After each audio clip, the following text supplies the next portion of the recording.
Oh, What baby. up? What up, everybody? And welcome back to another episode of the Spoken Thoughts Raw and Uncut podcast. This is one co-host, Yeah. Kolby Castillo. This is the better looking co-host again, Phillip Madriaga. So we're pulling a little remix on all of you, and this is only the second episode, but we're bringing on somebody that we mentioned last episode. So I'm going to let him introduce himself. He's going to be a co-host as well moving forward. All right, what's up? What's up? My name is John. I believe Phil and Kolby mentioned me in the last podcast, something about the most handsome cousin. So thank you guys for that. But a little background information about me. So just like these guys, I went to Aya High School, graduated 2013, went over to University of Hawaii at Manoa for college. Didn't like it there, so I ended up transferring over to the University of Nevada, Las Vegas, where I graduated with a degree in kinesiology. And now I'm living over here in California, Bay Area, doing personal training. And yeah, thank you guys for having me on. Pretty excited to be here. Well, since you're the new one A little here, nervous still. you might as well start off. This is our quote of the week segment for all of you. And we're going to have John lead it off with his quote. Basically, a reminder to all of you, what we do is quote of the week. We share with you kind of our quote of the week and give you a little explanation of why we chose it. So, John, you're first. All right, just put me on the spot. Sounds good. So my quote, it's from Casey Neistat, pretty famous vlogger. So what he said is, without intent, there can be no action, but without action, intent means nothing. I chose this quote because I feel like a lot of us, we want to do things in life. You know, we want to be successful. We want to make changes, whether it be a better person, get healthier. But to me, it doesn't matter how much we want to do something unless we actually go out there and actually do it. And I think that's always the hardest part. You know, being a trainer with my clients, the hardest part is just getting into the gym and starting their workout. But once they actually go through it, they find that it gets easier and easier. So I like this quote because, you know, it tells people it doesn't matter how much you want to do something. We have to just actually go out there and get it done and see what happens. Yeah. And I think it's kind of like when you wake up to an alarm clock, the hardest part is waking up, getting up, you know. Exactly. So just get up and go. So easy to hit that snooze button and just say, I'll do it later. But then next thing you know, you're 10 minutes late and then you got to rush and it just makes yourself stressed out even more. Yeah, exactly. And I won't lie. I'm the one that puts I got 5 alarms back to back every 5 minutes just to make sure I get up. I'm not. I know. I feel sorry for my roommates because my alarms go off and they can hear it starting from like 6 o'clock, sometimes 5. But yeah. You got to do what you got to do, bro. You got to do what you got to do. You got to get those extra minutes, man. Even though we know we're not going to wake up until the last one goes off. We still got to set the first 4. But my quote actually relates a lot to John's about the action. And my quote is kind of anonymous, but it's words may inspire, but only action creates change. And the reason why I chose this quote is similar to what John was saying. But I think all of us, we all want to get better. Like we all say, oh, I'm about to go on a diet. I want to begin the process of reflection, of getting over a loved one or a heartbreak. And it's actually doing the actions to actually make that happen. It's not simply just saying, oh, I want this to happen. Just because you say it doesn't mean it's actually going to happen. You need the action to do that. So that's my quote of the week. Words may inspire, but only action creates change. Sounds solid. I like it. For mine, this week, it's by Oprah Winfrey. It goes, breathe, let go, and remind yourself that this very moment is the only one you know you have for sure. So pretty much what I take from it is to live in the moment, appreciate what you have today, because tomorrow is never promised. And the biggest thing is kind of acknowledging what you have at hand, the tasks, the people, the company, whether it be like a pet or a good friend, and just kind of appreciating all that stuff and I guess reassuring yourself that, you know, it's there for a reason and that you want to make sure that you can, how do I say this? You don't want to waste time by like when I look at my dog, when I look at Lula, it's like, I got a full day ahead of us. She's chilling on the ground and I'm like, okay, I better take advantage of the time I have right now because this week I'm working, I'm not going to see her. So I'll grab the toy, play around for like 10, 15 minutes and then kind of get back on the couch and then do everything I was doing again. But no, yeah, just living in the moment and kind of appreciating or understanding that, you know, things are going to be completely different tomorrow. Everything that we take or do or react to today is going to influence a completely new tomorrow, and just kind of absorbing everything you can at like within that moment, and just realizing that, you know, a lot of things change within like seconds, minutes, hours, and eventually days and years and all that stuff. So And that's, I mean, that's exactly true. I mean, like tomorrow's not promised. And I think when you look at like the common thing is something that we unfortunately all learned from an early age, like John, Phillip, and I, is that tomorrow's not promised. And we mentioned it last episode with Phillip and I, and talked about how a lot of our childhood or growing up, whether it was middle school to high school, we lost a lot of loved ones. We lost our great grandma. We lost my grandpa, their uncle. And then we also lost a couple aunts and uncles as well. So we went through that grieving process, and we learned at an early age, like tomorrow's not promised. And so we want to use this episode to really talk about kind of what we went through, kind of our individual grieving processes. And hopefully by talking about our experiences, we're able to help with you cope with whether you lost a loved one recently, or eventually the unfortunate reality is that eventually you will lose a loved one. So to be ready when that happens, and you can never be ready, but it's also just understanding like what those emotions are. So I kind of want to start off, because this is kind of a heavy topic for all of us. So I want to start off with maybe like more positive moments, because when I look back at it, like a lot of our childhood memories are actually tied into the fact that our family was together because a loved one passed away, or we were spending times in hospitals. Like the one memory I have is we spent a lot of time at Polymobi, which is the hospital nearby. Our great grandma was in the hospital for a little while, but we used to take up, our whole family used to take up like the hallway, and used to be in everybody's ways. And the kids used to sit on the ground playing cards and all that stuff, trumps. And everyone kind of used to look at us weird. You know, we used to have dinner in the hallways. Like we used to be there all the time. And I just remember that all the time. Yeah. And it was cool because like we all looked at it like it was normal. Like the one thing that was good for us was just having each other's company. It didn't matter where we were or who was around. It's just like me sitting next to you guys too, and then, or like you got me and Kason playing, you guys in trumps. That's kind of like all that mattered. Or like we playing with Uncle Larry guys, and they're always talking shit and about bullheading us and all that kind of stuff. No, but yeah, it's like that's true. That's probably one of the biggest memories I think I have was having to walk to and from practice. That was my freshman year, I think. So from Polymomi, we'd start the day off, walk to the high school, go to practice, walk back to Polymomi, and then have dinner in the cafeteria. I remember their cookies, Polymomi's cookies. Those are good. For some reason, the chocolate chip cookies. But no, yeah, that's true too. I think that's probably one of my favorite memories, or like whether it's that or just going to grandma's house at AL and just having dinner every night almost and playing cards too. That was good fun. I definitely credit that to like the adults in our family. I feel like they did a pretty good job at keeping us all together because we were young. You know what I mean? Like you said, you were freshman year and you're the oldest out of us. So I was, I think, 6th or 7th grade. Kolby was what, 4th grade. So we were really young. So we never really understood. Like for us, I feel like that was like our first big loss. So we didn't really understand the scope of what was happening. Like I still remember it was after my 6th grade graduation, coming home. And then grandma wasn't feeling well. And then, you know, like it was kind of crazy because like the firefighters came in, had to help her out and bring her to the hospital. And for us, we just thought like, we were probably thinking like, you know, she'll be okay. She's just in the hospital. She's not feeling well. She'll come out anytime. Yeah. And I feel like our family did a really good job at like, not protecting us, but definitely keeping us comfortable, you know, and just being around each other, you know, keeping things positive. I think that was huge for us. And you guys mentioned the dinners every day, like, you know, sometimes we'd take turns, we'd help cooking and whatnot. So it really brought our families together, like a moment that is, you know, really sad and heartbreaking. It was still a huge moment that we would think of in a positive way as well, just how it brought our families together. And I think, you know, I'm really grateful for that.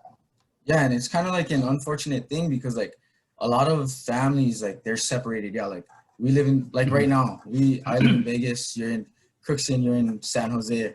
And like, unfortunately, like, a lot of times it takes a loss in the family to bring family closer together, like from all kinds of all places throughout the world and stuff. But it's just unfortunate. But when we do gather, it's like we never left each other. Like the bond is still there, you know. And yeah, like what you were saying, John, I think when we're going through everything, it's like our parents, our family, they kind of felt like we needed to be together or they wanted to be together. I don't think they, at the time, I don't know if they realized that, like, you know, all that stuff would be motivational or like influence us the way that it did now. Yeah. Like looking at everything now, it's like they did everything to kind of get us to where we are now, like we said in the first episode. But like there's certain things that they did just kind of like at the top of their head. They weren't expecting it to go this far in our lives, you know. They just were living day by day, and then now look at us, you know. I think we're strong independently, and I think that goes to show, or that goes primarily because of what they all did for us. And like, yeah, when they decided to gather us, go to make dinners every night, you know, make sure everyone was in each other's company and have a good time while we were there, that all that stuff did influence us exponentially. So Influencing. I don't know if you remember what great grandma, she used to watch like K-pop drama and Family Feud all the time. Yeah. And Walker Texas Ranger. Walker That was Texas my Ranger. favorite. what was the other one? House on the Little Prairie. House on the Prairie. Little Yeah. House on the Prairie. Murder She Wrote. Murder She Wrote. Wrote. Yeah, I remember those because that was like right when the theme song came on. That's how I knew it was my nap time. Like right when we come home from school, kind of. Like, oh, yep. She used to, I tell people, I attribute like my English growing up. I couldn't speak English for like, till I was like 4, late blooming. And I told my mom, I was like, bro, it's probably because great grandma was always watching Korean drama. Like I never got English. It was always Korean. Confused. I was confused. I was like, bro, it's like, is that what I'm supposed to be speaking? Or is this what I'm supposed to be speaking? I don't know which is what, but that was kind of my favorite memories. Like I just remember like the Korean drama. She used to, I remember when before we started to go elementary, she was the one, her and Auntie May was the one that kind of watched us at the Aya house, and it was just fun times, you know. It was good fun. I remember too, like when we were small, how competitive we all were too, like playing games. I used to get pissed when I lose in video games. I don't know if John was there, but we was in Kolby's room. When you threw the controller at his head. Dog. Oh man. We had a bunch of. I remember. I think there was all moments that we all got angry sometimes. Like I even remember one time about us though. We have anger issues, man. That's sometimes. It comes out when like Lula pisses me off too. Like Lula pisses me off. I'm like, whew, Lula, gotta breathe. Yeah, I gotta like make sure I we're just realize. hot-blooded. And it's not the angry to describe it, people. It's the kind of angry when we were little where we would start crying, but we'd be like, like, what are you doing? Hearing voices all shaky. That was funny though because that day, because when I threw the controller at your head, I just remember you sat up and you was like, and like you was crying, and like it was funny because. Like I think about it now, it hit your head. The controller, like maybe the battery popped out, and like when you was like, I was like, oh, okay, maybe he thinks he's a beast because the controller never do damage to him. Because I was like, fuck, I don't even know what I did after that. That's the last thing I remember was your reaction. And now he's 6'5" and he can throw you out the window. Bro. No way. You gotta catch me, boy. Bro, to be honest, now I don't even remember that. But that's probably why the back of my damn hand is flat, bro. No, I swear it was like your forehead. I don't know. It was your forehead. Oh, but you cannot blame that for the way you look. I'm sorry. Sorry, Sierra and Marlon. Whew. Sorry, you guys have to go through raising this one. Oh my goodness! I'm the I set the standard for this family of how handsome you gotta look. I don't know what you're talking about. Oh my goodness!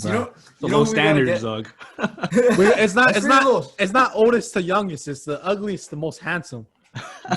Meaning youngest to oldest. Is what you mean. we gotta get Bozu on here on time because that'd be a good one. Yeah, Bozu would like to be here, or Uncle Sid too. And then we used to play. Remember when we used to play Mario Kart? We all used to have. On the DS. Like even the old people used to play. Like our grandpas and our aunts and uncles used to play Mario Kart. We used to get super competitive with that stuff. Uncle Jared, Uncle Jared is just that was another one too. Yeah. There was just a lot of. I think there was just a lot of different things. But then like after great grandma, we lost my grandpa, your uncle, Wayne Lonso. And that one was kind of hard. Like for me personally, that one was really hard because I think I got to the age where I kind of understood more. Like I was in the 6th grade and I understood what was happening. And I think that one was different for a lot of us because like I tell people, like, he was going through his cancer treatment. Like, you saw the regression of Yep. like who he was to what ended up happening. And I think for me, Physically and mentally. Yeah. physically and mentally, and he was kind of like, when I look back at it, he was kind of the pillar or the Yeah, he was a core kind of rock to our of, family, you know, like yeah. he was the, like, the head of the table to kind of put, and He it was, really yeah. hit all of us, because like even after our great grandma passed away, every time we would have dinners at the house, you know, he was kind of always the one that kept us all together. He was the one that was calm, even though he lost his mom. And then for that to happen all of a sudden, I mean, that was hard for all of us, I think. And it was, especially for me, it was a rough time, and it's something that even probably till just a couple years ago, like, a lot of people don't know this, but I started to do, I actually went to a couple therapy sessions. Like, I actually went to professional therapy sessions a couple years ago only. And it was just because, like, I started to notice, like, throughout my whole life, what it did to me. And like, we talk about the quotes that we talked about earlier, about how words is only one thing, but it's action. Like, I always told myself, like, I wanted to get better. Like, I wanted to be better, but I always felt, and not necessarily a bad thing, but him passing away kind of held me back. Like, it kind of, you know, I felt locked to the past. Like, I couldn't move forward. Like, I Couldn't felt go this, all into things. I couldn't go all into things, whether it was personal, professional, and you know, I think it's just, it's hard. It's hard thinking about it, and I think that's the one thing for It is. everybody to know. It's just, it's difficult. Yeah, and I think you shared a post, I think it was on Instagram, about like you being scared about letting go of the memories that you had, I think, or something like that. And like, honestly, that's the, I saw that, I was like, oh yeah, that's, Yeah, because you think about it, there's memories. Yeah. Yeah, there's memories that, like, as we grow older, a lot of memories kind of get pushed to the back burner. Like, we still remember them, but they get kind of blurry. Yeah. But then the coolest thing is, like, when we remember those things, it's kind of like it brings that whole feeling of what it felt like that time then and there. So when I saw that you're kind of like worried about letting go of those memories, or scared about forgetting your papa and all that kind of stuff, it was like, that's one thing. Like, you don't want to forget, I guess. You don't want to forget. You always want to have those memories, but at the same time, it's like you want to forget about the negative thoughts or feelings that it brings to you, because those memories, like, it's memories that should be cherished and can be cherished by, like, literally everybody. Your kids, eventually one day, you're gonna let them know how scary your papa was without his front teeth and all that kind of stuff. Yeah. Jesus. Yeah, I'm You never can gonna tell forget them that that. one. Yeah, like, yeah, exactly. Like, all that stuff. Like, you don't want to forget all those good times. You want to forget all the negative stuff about it, because you don't want it to, like, hold you back. Exactly like what you said. But it's so hard.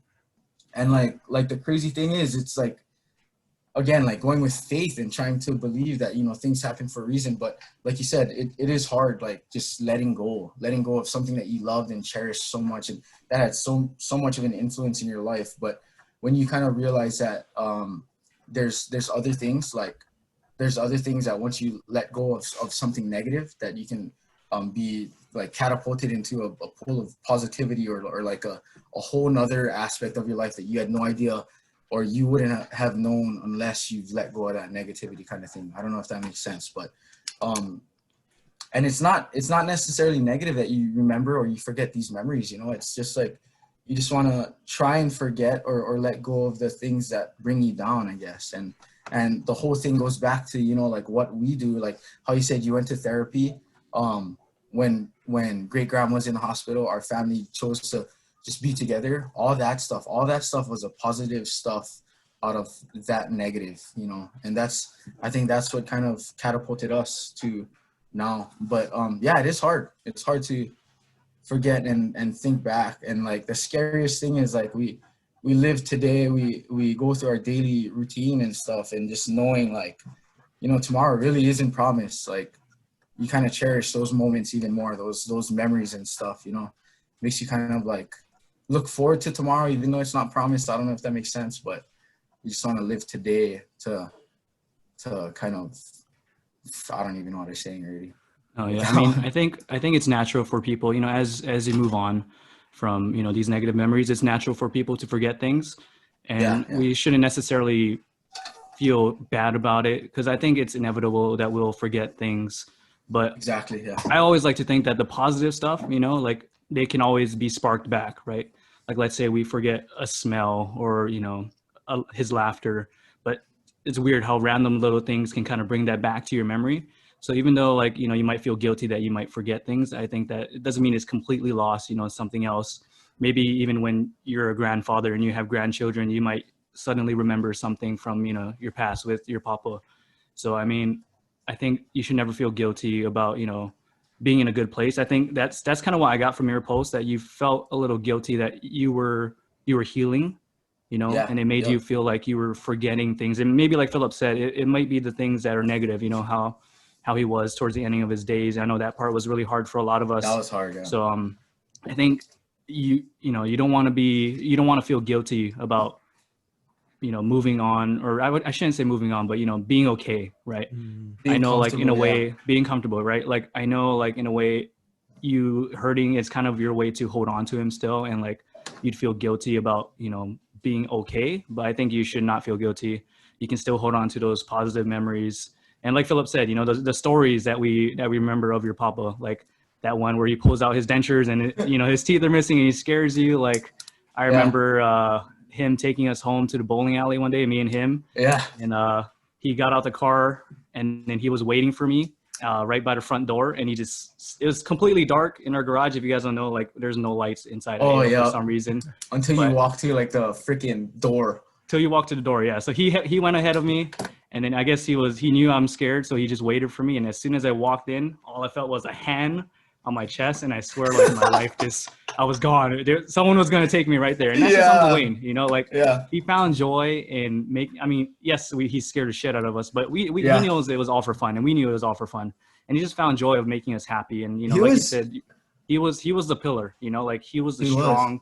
He can be outspoken, like, in a good, you know, like he doesn't care what people think, and like, I think losing that was crazy, because, you know, when you think of your star player, your number one, like, you can't imagine them, you know, being taken away like that, you know, especially so young, right? Like, with going back to grandma, like, you know, she was already on the older side. We kind of knew, like, you know, like, she was 90 something, so, you know, if it was her time, it was her time.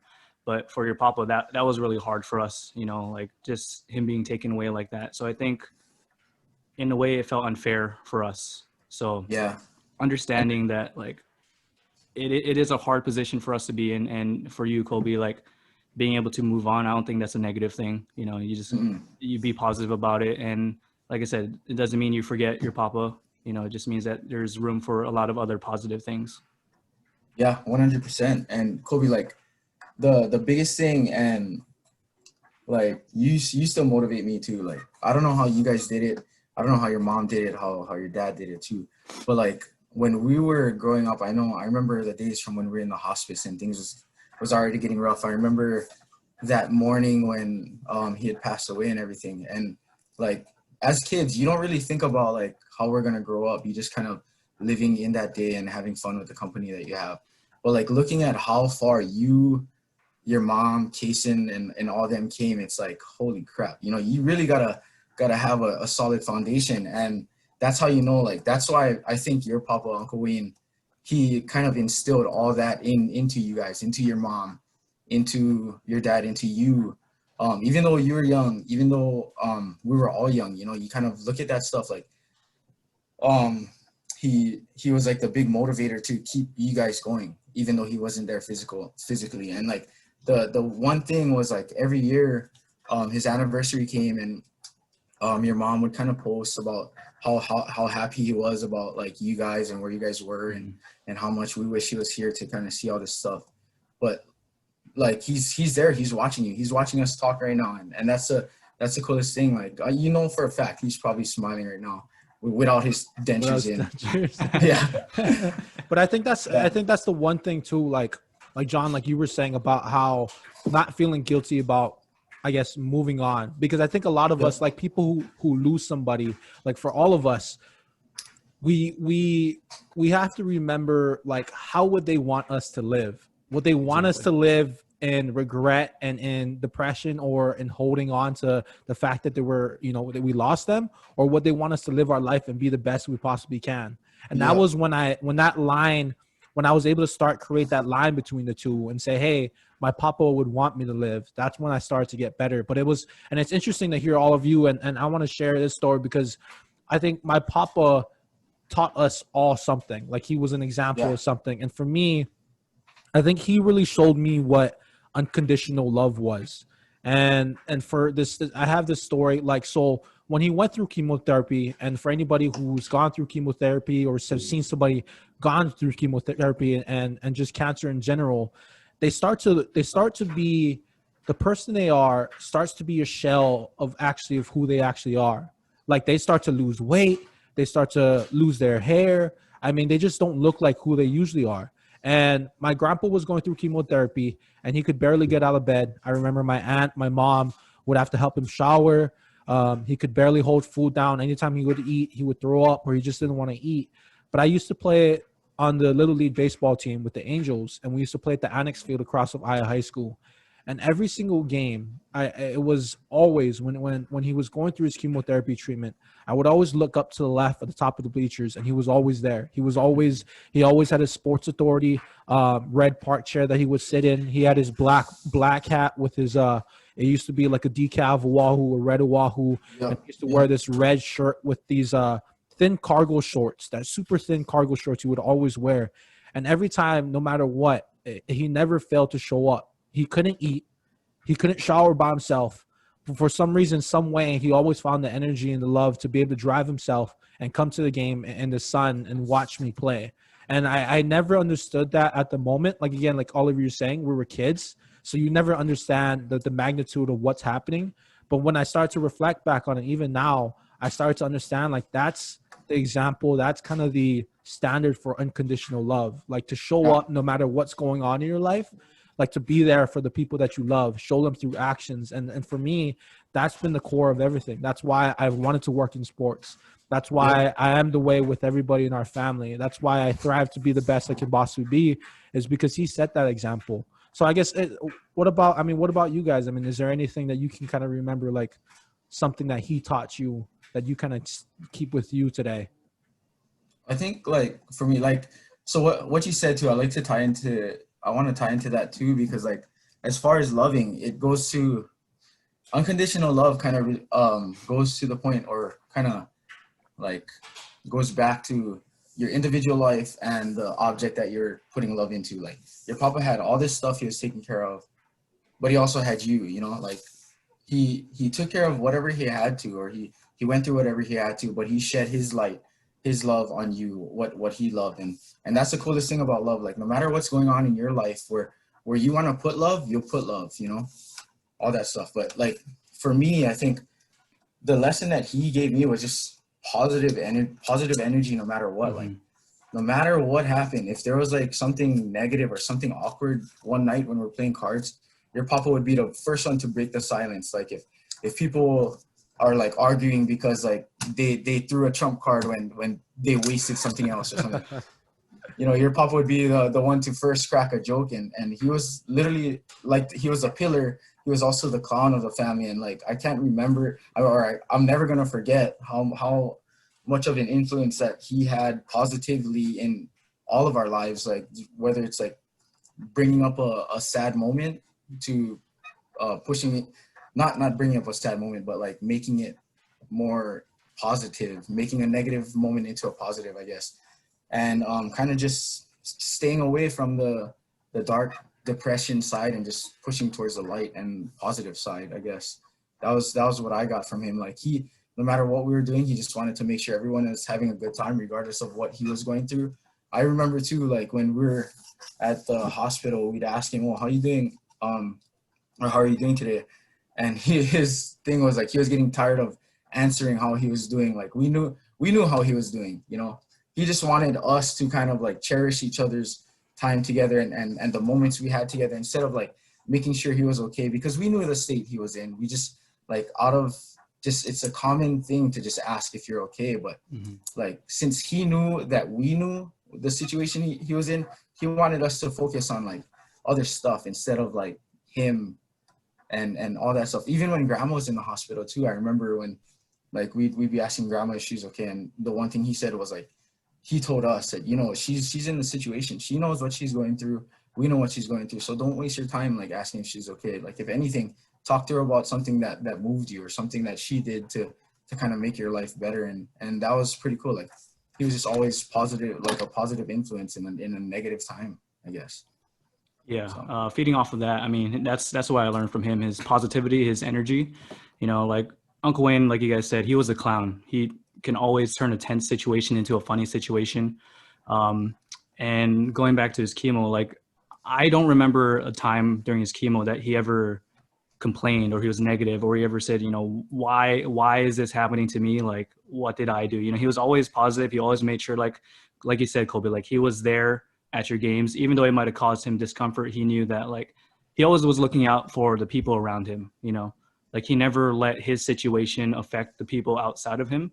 And I think that's huge, you know, like energy is a big one, like how you react around people that affects like the whole room, right? It sets the tone. So, and your papa being the pillar, he definitely set the tone. So seeing him in that situation and still be the positive light that he was, still being able to crack a joke every now and then, that was huge, especially when as a family we were hurting, right? Because of course we know, like you said, like there was a certain point in the situation we knew like it wasn't looking good, but even then he still kept us positive, and just his strength is what's admiring about him. And even to this day, I still think about him and how like we feared him, but not out of like because he was going to hurt us, but because of respect, you know. Yeah, exactly. Like he was the guy that he would make you cry by just talking to you and telling you the right things, you know. Like like he does not have to put a hand on you, but when he talks to you and tells you what you should be doing, what's like if you're doing something wrong, and he just puts you straight, like you just cry because you know he's right. Exactly. And the way he says it, the power in his voice,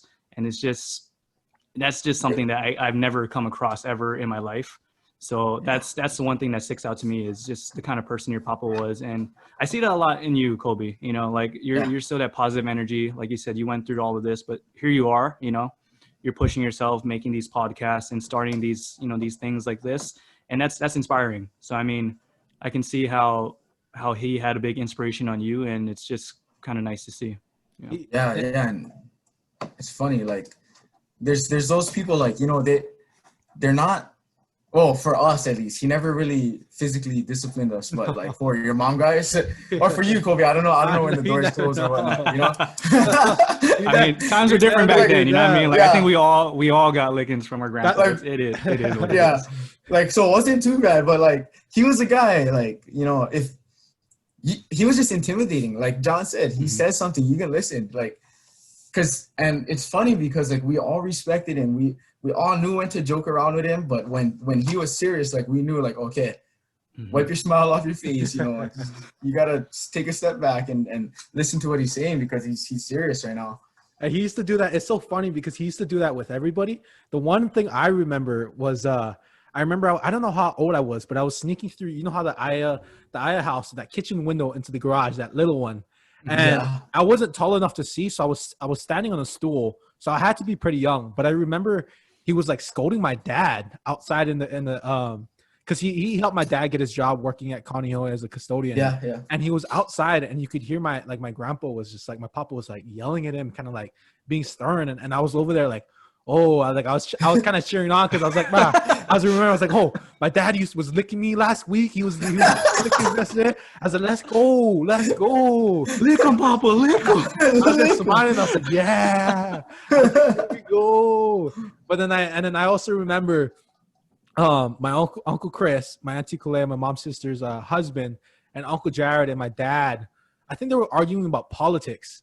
And like you were saying, he was the one to like break up fights, and they were arguing about politics. Yeah, I remember. Sitting in his chair, and he was like something along the lines. He's like, "Hey, you guys vote," and then it was like, "Oh no." It was like, "Well, if you don't vote, no complain then." No vote, and I was like, no grumble. Oh. I was like, no vote, no grumble. Yeah. And I just said that recently a couple of days to somebody, and like even for me, I'm gonna vote for the first time this year, but I always kind of held that mentality. It was like a funny story.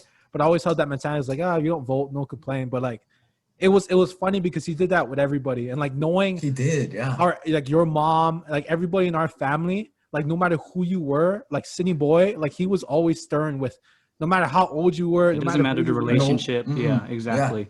Yeah. He treated everybody like his own, like And it kind of like how it was because we all grew up in that house. Yeah. So Yeah.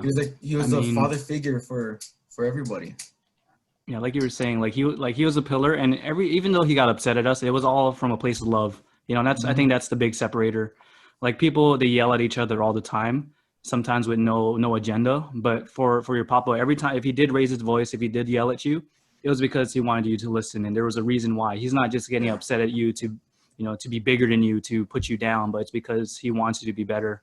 And I think, no matter your age, he could, he did that, and I think that's why it was a huge loss for all of us. And it's so funny because I feel like after my papa passed away, like that stern figure, I feel like your mom, Phillip, Auntie Chanel, kind of took over. Like, and it's so funny because like what would you say your mom's like 5'4", 5'3"? No, 5'2". on a 5'2"? super good day, she's like 5'2". Yeah, she's like 5. So like 5'2". Max. So imagine this, people listening. Yeah, So Philip's mom, Auntie Chanel's 5'2". I'm about 6'2", and when my offensive lineman days is about 300 pounds. And then Philip, you're about what, 5'4", probably? 5'3"? 5'6", Okay, 5'7" on a good day if I stretch in the morning. You know. And then John, what are you about? 5 what? 5'8". 5'8". So we're all We're all same height. That's the same height. Yeah. Pretty We're all close, big, pretty close you to know what I Kolby. mean? Yeah. And she was like, anytime she would talk, we would all listen. So like a dude who's 6'2", 300 pounds to this 5'2" lady, like you were like, oh dude, why would you listen? You can overtake her anytime, like whatever. Like but then no, if she said something, you would stand there and listen. Stop. Yeah. You would stop doing whatever you do. So it's funny thinking about that. But it's so funny. Yeah. Yeah. I think Sometimes it all comes down to. Oh, sorry. No, go ahead. It all comes down to respect. I think that's the biggest thing with our family. Yep. Like we have such huge respect for the people in our lives, not just people who are older than us, but even like between each other, that we'll never have too much pride. And I feel like a lot of days, like kids aren't afraid to talk back to their parents, but like when we were kids, like we would never dare to, maybe there was like a moment or two, but we get checked real quick. You know what I mean? Like it doesn't matter. Like we just have such huge respect for them. And it's not from a place of fear, even though we know they could, hit us if we were acting up, but it's because we respected who they were and we know what they went through. And like you said, your papa passed that on to everybody. And that's just how it's been in our family. I think respect is a huge one, and not just each other, but all of the people around us, like I feel like it's like for us, like saying please and thank you, that's just natural for us, but for most people, they have to think about it, or you don't hear it much. And it's just because that's how we were raised. I feel like the situations that we were all in, that our family was in, I think you guys mentioned it in the last podcast, but we don't come from, huge influence. We don't have a lot of money in our family, but what our family could pass on to us is respect, respecting the people around us and just being the best version of ourselves. And I mean, that goes a long way to who we are today. Yeah. And like respect and love was the biggest thing. And like with my mom, like she didn't even have to say things sometimes. She just look at you a certain way and you're like, oh, okay. Your eyebrows raise up and then you just... The eyebrows, the little eyebrows that she has, she raised them and you're like, oh, okay, I better chill. But like, it wasn't until like maybe my senior year of high school where I started kind of like understanding things and like seeing things that like the reason why she didn't make me go out was because of this and because of that and all that kind of stuff. And then that's when I started to joke around with her and kind of talk back jokingly and stuff. But like to this day, like our respect, our love never goes out for the people that raised us to be the people that we were today. Like you guys, Chelsea, I look up to her too because of the things that she goes through, the things she's been through from a kid, and the shit that I gave her when I was a kid, a little rascal boy. I used to make so much trouble to her.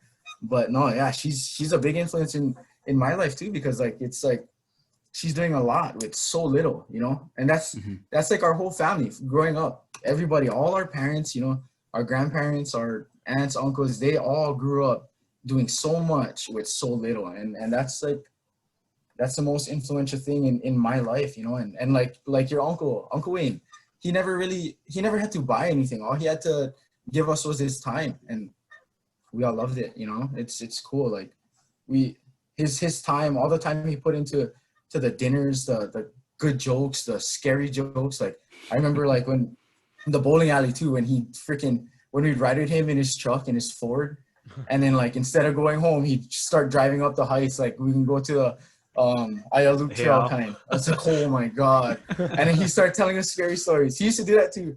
Uncle Sid too. I remember Uncle Sid telling us the same exact stories. But no, it's like you put in the time, you create these memories, you know. That's the stuff we have now versus like the toys we had when we were 3 years old. Where is all that stuff? You know, we don't have that stuff anymore. But in our minds, in our hearts, we have all those good times that Remember, we had with our love. it's so funny thing, like so crazy, like thinking about like even now, like I think about like all you need is a group of people, somebody to make dinner, and a deck of cards to have fun. Like that was like Yeah, our That's all we fun. needed. Yeah. That's all that's we all needed. we needed. Yeah, Didn't even have to be a fancy dinner. You know, it's just a homemade dinner. It was Yeah. chili. It was does our chili, chili. right? Grandma's Easy things chili. to cook. Woo. Shoyu chicken. What else? Shoyu did you chicken. have? It was the What else? usuals. Yeah, I just remember breakfast too, and we'd make brunch Making a lot of breakfast. Yeah. every time. Bacon, spam, corned beef hash. I think that's hamburger what those- goulash. Yeah. Oh yeah, that was always a good The cream one. mushroom one, that was good. With But that's the Hawaiian crazy thing, rolls. right? Like nowadays, like I feel like it's hard for families to get together. But during that time, we were doing it every single night. You know what I mean? Like, Literally every night. literally every single night we'd be doing a family dinner all together. And like I literally think that's the turning point for our family. You know, like you guys mentioned, our family has always been close, you know, because of the situations that we've all been through with our parents and whatnot, even our grandparents. But Yep. I feel like it started off with grandma. That was like the turning point for our family, where we just kind of got even closer than you could imagine a family being, you know. And I think that's what kind of set the tone for where we are now. You know, that's a huge milestone for our family in terms of being close. And I never take that moment for granted. You know, I Yeah. think that's something, when you look back at it, that's what changed everything, you know. Yeah, 100%. Yeah, because like look at us now. I mean, you know, we're all comfortable. We can all. You guys know you guys can call me or anybody else in the family whenever. It doesn't matter. Like we texting or calling Kolby at 12 o'clock Vegas, California time, and it's like 3 o'clock Minnesota time. Kolby still answer like all groggy voice and everything, and it just goes to show, you know, our past. Like we did struggle. We're gonna struggle, and you know that stuff kind of makes us who we are today. It brings us closer, and yeah, like John said, you know, we can never take all that stuff for granted, because without that stuff, we wouldn't be this close. Like, we wouldn't be like the brothers we are today. You know, and that's the truth. And that's like that's Cousin, not even but- exaggerating. Like we literally, Yeah. like for a few years until Phillip graduated and left off to college, we literally spent every single night together. And like we would Yeah. even like not even just nighttime. We would go out to the mall as a family and sit at the We curbside, like just talking, or just do a bunch of at the beach every Saturday playing. Like to give you perspective, people, like we had enough people to play sand volleyball, like a Yep. full 6-on-6, and this was competitive. And yeah, All like the we time. literally had sweating, and you're gonna sand be- sticking all over your body. Yep. Uncle Jared, or you're gonna get familiar with Uncle Jared on this podcast, because Yeah, Uncle you will. Jared is probably the most competitive, most angry, most grumpy, the most unluckiest person in our family. Unlucky. Emphasis on the unlucky. He would literally, we would be playing sand volleyball, or would be at the sand on the beach, and he would literally like cut his toe open because it just so happened out of the whole sand, he would stub his toe on some rock under the On a sand. brick underneath under the the sand. sand. Yeah. Literally the only place on that freaking sand volleyball court Uncle Jared had to step in. And he busts his toe. His toe is bleeding. Yeah. It's like, holy crap. So unfortunate. The worst person to happen. Like he would just go off, and it was I don't know. We had a lot of good time. But for everybody listening, I think again the topic is, you know, how to deal with losing a loved one. So I kind of want to go through like individually, what was your process, or what helped you get through that hard time, so that, you know, people can kind of take what we do or mesh it all together and just trying to help them go through that transition and grieving process themselves. So I don't know. Let's go oldest from youngest this time around. Okay, so best looking to ugliest. Okay, I'll go first. No, I think for me, one of the things that helped me was just, of course, keeping busy. But so around that time when Grandma was in the hospital, my best friend Brandon Obiva. That's when I started going to church and all that stuff. Like that's when I know I was old, but that's when I got my Holy Communion. I started going to what was it called? Confirmation and all that stuff. I started getting closer to God. That's when everything first started. It's like, we're here on earth for a short amount of time compared to like the everlasting life that we should be given by God and all that kind of stuff. Like, again, I'm not super holy. I'm not the purest Catholic or all that kind of stuff. But, you go to church, you start to understand like the reason behind things. And like, once I started going to church, it's like you kind of understand that God starts to take people, from your life. Unfortunately, sometimes you can be mad. You'll be mad at God, but there's a reason for everything. And like looking back at it, like with grandma, God took grandma.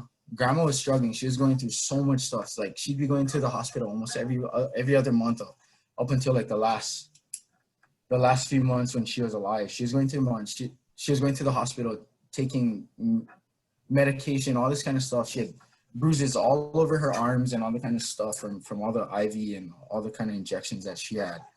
And then she was still chugging along, but then there's an extent, there's an extent that you want someone to suffer or all the kind of stuff. And once you understand that, like, or once you see how much that person is suffering, and you kind of realize that they're no longer suffering and they're up there with God, they're in a way better place than we are now. Like you see what we're going through, like the world that we live in, it's nowhere near as peaceful as what it's going to be when we're all up there. And that's kind of something that helped me. And thank you to the Bivas for opening their arms to me and bringing me into their family and bringing me to church again and all that stuff. Another thing was just keeping busy, and with football, that was the biggest thing. Like football was a big thing for our family. It kept all of us busy throughout, but our entire, or just sports in general, like just growing up, participating in sports and just keeping our mind off of certain things and putting it into other things. But the whole thing is just understanding that there's something to look forward to after this life, and like understanding that the person that's no longer with us, they're no longer struggling. Although sometimes people lose loved ones like unexpectedly. It's just kind of like, it's hard to understand and hard to believe, but God really takes the best of us, like he might need somebody more than we do down here. And it's like, it goes to an extent where these important people, this important person, they teach us these life lessons. And it goes to show, like, when they're gone, if those life lessons were actually learned the right way, then it'll kind of prosper in your life. It'll make a difference in your life and the people around you. And that's the thing, like what Kolby said before too, like, how do you want to live your life in their eyes? Like, they wouldn't want you to kind of dwell, sit back, watch time go by while we sit down in our chair kind of depressed and like wishing they were still here. Granted, yeah, we still wish they were here because of the good times and stuff, but how would they want us to live our life? We can never dwell on something that we don't know and something that we can't control. That's the biggest thing. And what we can control is now, and hopefully we control it for the better of tomorrow. And it's just live with what they taught you, and then hopefully you can kind of prosper from that, like just all the positive memories, and hopefully you can pass all the lessons that you learned from them to like the generation below you, or your friends, or your other younger family members and all that stuff. Yeah, so bouncing off of what you were saying about, people suffering. So I remember when grandma passed away, I was at my mom's house and we had to drive down to go see grandma, and I remember seeing her and just natural reaction, crying, like crying my eyes out so much that I had to go outside. And I still remember to this day, Papa Sid coming up to me and he asked me, why are you crying? And, like, I thought it was like, that's a dumb question. Like, because I'm sad, I didn't answer him, but, I just kept crying. He's like, and he just told me, don't cry because she's in a better place, you know? And then I think that's what really, like we were saying, that's like the first big person that we lost. So we didn't really understand the process of grief. And I think that's something that really helped me, just understanding that as much as we want that person to be here, how are they living, you know? So for a lot of our family, a lot of people get sick, right? And towards the ending, it's just hard. Like we talk about how it's completely a different person at the end, and they're suffering, and just him telling me like she's in a better place. I think that really helped me move on, you know? Yes, it's still hard, but kind of getting that understanding that it'd be selfish of us to want them to still be here and suffering than to let them go and be in a better place. I think that's something that's really stuck with me. Like, yes, it's not going to make everything all right, you know, knowing that they're in a better place. We're still going to be sad. We're still going to wish they're here. And, you know, that's just how it is. We're selfish beings, and there's nothing wrong with that. Sometimes we always want people to be around us. We want the happy memories again. But I think understanding at the end of the day, they're in a better place, like you said, and not letting, you know, the memory of them and trying to keep them here is what's going to help you let go a little, not easier, but it makes it a little better, you know? And I think that's all you can really ask for, right? Just feeling a little better, and then that can help with the moving on process. But I mean, that just goes to show how unselfish our family is, you know, like we being able to understand that they are in a better place. And yes, it hurts for us, but if they're good, then we're good, you know? Like if they're not suffering anymore, we're not suffering. And just, you know, understanding that and knowing that they're always watching upon us, I think that's huge for us as well. And like you know, like for Kolby, what they do when they're gone, you know, keeping their memory alive, like we're doing here on this podcast, talking about them. Every time we have family gatherings, we talk about all the good stories that we have about them. That's what's going to keep them alive, right? In our hearts, and in other ways than just physically. And that definitely is a lot better than anything else, I'd say. So yeah, that's kind of the main takeaway from the loss of family. Yes, it is hard, and it sucks, you know, it's unfair, but at the same time, if it's their time to go, we don't want to keep them any longer on this earth if they're suffering, you know? So just being okay with moving on, and, you know, doing what we can to live in their memory and continue their memory and positive stories. And just, you know, like the thing about funerals, they always say it's never, you know, a time to mourn. It's a celebration of life. You know? And I think that's huge. Like, we can be sad, of course, but we should think about the positive memories and just really appreciate who this person was as a human being. And I think that's what helps with the healing process. And it's interesting, John, that you talk about like the celebration part of a funeral, because like the funerals that we've been to, and I don't know if that's a Hawaii thing but like we would always have, like, we would feed everybody that would come, right? We would have like a party in the cafeteria, and like people would talk and have fun and have good stories. And I didn't really understand it until I looked back on it and had that perspective. Like, that kind of signified the closing of their chapter, you know, of us celebrating them. And that was kind of the sign for us to start to move on. Like, hey, the mourning's done, let's celebrate. And the one thing I think about is kind of their legacy is our legacy. So their legacy is how we live our life, how we take those lessons. And the one thing I think for people that have lost a loved one or going through that grieving process is making sure to talk about it. You know, find somebody that you can kind of talk about these feelings, even if it's just simply writing. I think that's something that I learned too late, was that if you hold on to these feelings that you're feeling inside, it only gets worse inside. It starts to build up and it ends up blowing up on you. The one thing I also did find out through the process was working out. I think between John, Phillip, and I think fitness is a big part of our life. Obviously, John, that's his profession. But like 100%. Lifting was always kind of our therapy. Like, it was my way of letting go everything, not thinking about anything else. Because when you got heavy ass weights on your back and you're trying to squat, you ain't thinking about nothing else except get that weight up. And and holding the crap in your butt from coming off.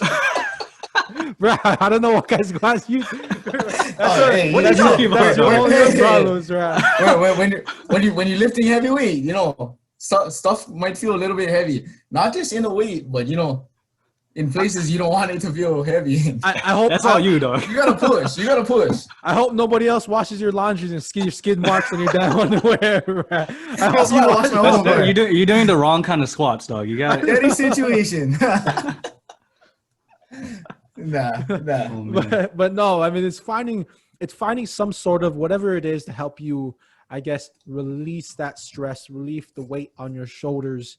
Find what that is, and then obviously it takes time. You know, dealing with a loved one, it's not going to be instant. For some people, the grieving process may be 5 months, it may be a couple weeks, it may be a year, it might be a lifetime. But just No understand, time limit. no time Well, limit. I also think No like time limit. it's never gonna be 100%. You know what I mean? Like you're always gonna have. That's always gonna be a part of you. And I think the sooner that you understand that, the sooner you can heal. You know, Yeah. like you're never gonna completely heal, and there's nothing wrong with that. You know, these kind of situations, this is what molds us as people, and understanding that this loss will always be with you.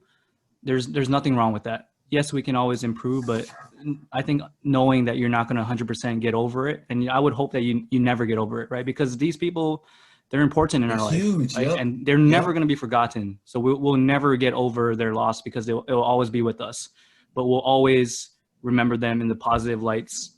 I remember hearing a quote, you know, you die twice. One when, you know, when your body gives out, and the second time is when, you know, someone says your name for the last time. So the more we talk about these people in our lives, Keep talking, we keep yep. them alive. We keep talking, bring these stories on to our family, our kids, and, you know, just keep talking about them, and they will Yeah. forever live on. Yeah, 100%. And it's cool because like eventually one day when we start wearing dentures, you know, we can get grandkids and all that kind of stuff. I cannot wait for the day. Oh, I can't wait to pull that one off. Yeah. Take the teeth out, you know, let them know you can suck the blood out of their neck. Like Uncle Wayne would. Oh man. I remember Papa Sid used to do that too. They all Papa used to Sid do that. Yeah, I was like, oh man. Maybe No, but that's it's good. Yeah. They taught us to Exactly make what sure you to said. brush our teeth. They scared us to make sure you brush your teeth. So Yeah, exactly. It was gonna fall out. Oh man. But Yeah, I want to give a shout out to my mom. I want to give a shout out to your mom, Auntie Chanel, Uncle Sid. Just basically a shout out to kind of all the older adult figures in our lives, because I think through this grieving process, like we mentioned a million times, they were kind of the core of the family. Like obviously they were dealing with the grieving themselves, but they still found it unselfishly to make sure that we were okay, making sure that we were living our lives, making sure we were still doing our school homework, getting us to practices, making sure we were doing things. And for me, I just, you know, I tell my mom this, and I tell her, you know, she always tells me like, hey, I may not be the best mother. And I'm always like, no, mom, like, I love you. Like, I can't imagine what it's like to lose your parent. And I will never be able to understand that, you know, what my mom has gone through, what your mom, you're losing, you know, because if you think about it, at our age, we were only that many years a part of their life. And our parents, our aunts and uncles, they're a lot older than us. They spent a lot more time with these people. Like my papa, great grandma, these were ones that raised them, you know, from when they were little to now when they were 40 and 30. So for them to go what they went through and unselfishly make sure that we're all okay, I just want to give them a shout out, because I think that's huge. strong and huge and important. Yeah, and then like to tie back into what you, Kolby, were saying, there's like, as far as grieving, there's no time limit for grieving, you know. There's no like rule book that says you have to be okay by this certain amount of days. And like for your mom, like your mom was grieving. Your mom, she's still grieving, and you know, like she might look back and feel like she wasn't a good mom just because of the things that she felt internally. But like looking at it now, how she still battled her own battles, and like to get you, Kason, and Kai and all that stuff to where they are, where you are now. It's like, it's wonders, man. It's exactly, it's the strength and the unconditional love, the same exact thing that your papa had. Like no matter what he was going through, he still showed his love.